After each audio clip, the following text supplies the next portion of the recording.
Assalamualaikum warahmatullahi wabarakatuh. Apa kabar adik-adik kakak semuanya? Semoga kalian selalu dalam lindungan Allah Subhanahu wa taala dan terhindar dari virus yang berbahaya saat ini. Nah, tetap semangat mengerjakan tugas di rumah, jangan lupa pakai masker. Oke, kita masuk ke pelajaran kita minggu kedua, yaitu tentang respirasi. Nah, energi diperlukan tubuh agar kita dapat melakukan berbagai aktivitas. Bagaimana proses dihasilkannya energi dalam tubuh kita? Nah, kamu telah mempelajari bahwa makanan yang kita makan akan dihancurkan dalam bentuk yang lebih sederhana melalui sistem pencernaan. Makanan yang telah dicerna lalu akan diserap oleh usus dan dibawa darah menuju sel di berbagai bagian tubuh. Bagaimana energi yang tersimpan dalam makanan digunakan?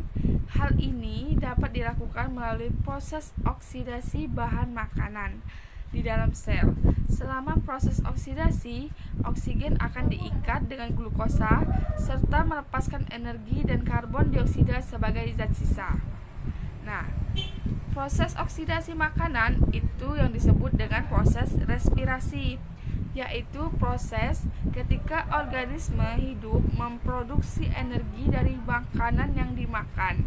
Energi dibutuhkan untuk berbagai aktivitas kehidupan. Nah, kalian bergerak butuh energi, kalian melakukan aktivitas butuh energi. Nah, energi itu didapatkan dari mana? Dari makanan yang kalian makan. Nah, oksigen dibutuhkan untuk melakukan proses respirasi dan karbon dioksida dibentuk sebagai zat sisa hasil respirasi. Baiklah, selanjutnya ada ciri-ciri dari respirasi. Ada 3 ciri dari respirasi, yaitu yang pertama ada makanan itu dicerna, yang kedua ada energi diproduksi, dan yang ketiga ada terjadi pertukaran gas antara oksigen yang masuk dengan karbon dioksida yang dikeluarkan. Nah, ketiga ciri tersebut terjadi pada sel hidup. Respirasi merupakan proses yang umum terjadi pada semua tumbuhan dan hewan. Dan juga respirasi anaerob menghasilkan energi dalam jumlah kecil, yaitu 2 molekul ATP, sedangkan respirasi aerob menghasilkan energi dalam jumlah yang besar, yaitu 32 molekul ATP. Nah, cukup sekian materi yang dapat kakak kasih kepada kalian. Semoga kalian semangat dan selalu tepat waktu mengerjakan tugas. Kakak akhiri, wassalamualaikum warahmatullahi wabarakatuh. Baiklah, kita masuk ke materi selanjutnya, yaitu ada tipe dari respirasi. Nah, respirasi ini dibagi menjadi 2 tipe berdasarkan akan oksigen, yaitu sebagai berikut. Nah, yang pertama itu ada namanya respirasi aerob. Respirasi aerob adalah respirasi yang memerlukan oksigen. Proses respirasi aerob ini dilakukan oleh sebagian besar makhluk hidup. Seperti kita, makhluk hidup memerlukan oksigen. Nah, adapun glukosa ditambah oksigen itu menghasilkan karbon dioksida ditambah uap air menjadi banyak energi. Nah, yang kedua itu ada respirasi anaerob. Nah, ada beberapa makhluk hidup seperti jamur dan bakteri yang tidak membutuhkan oksigen. Makanya jamur dan bakteri itu masuk ke respirasi anaerob. Organisme tersebut dapat bertahan hidup tanpa oksigen.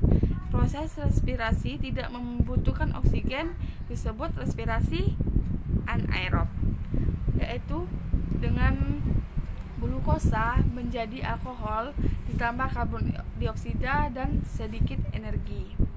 Nah, respirasi anaerob ini terjadi pada bakteri, ragi, dan organisme prokaryotik ataupun makhluk hidup uniseluler yang berada pada lingkungan dengan kadar oksigen yang rendah.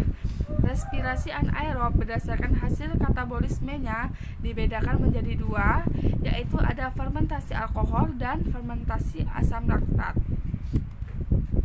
Bisa kalian lihat gambar yang ada di depan kalian. Ini adalah contoh dari fermentasi alkohol. Nah, fermentasi alkohol merupakan respirasi anaerob yang mengubah glukosa menjadi energi, etanol, dan karbon dioksida. Dan juga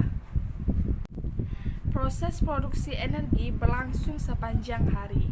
Nah, energi yang dihasilkan akan disimpan dalam bentuk molekul khusus yang disebut dengan ATP, yaitu senyawa kimia yang berenergi tinggi.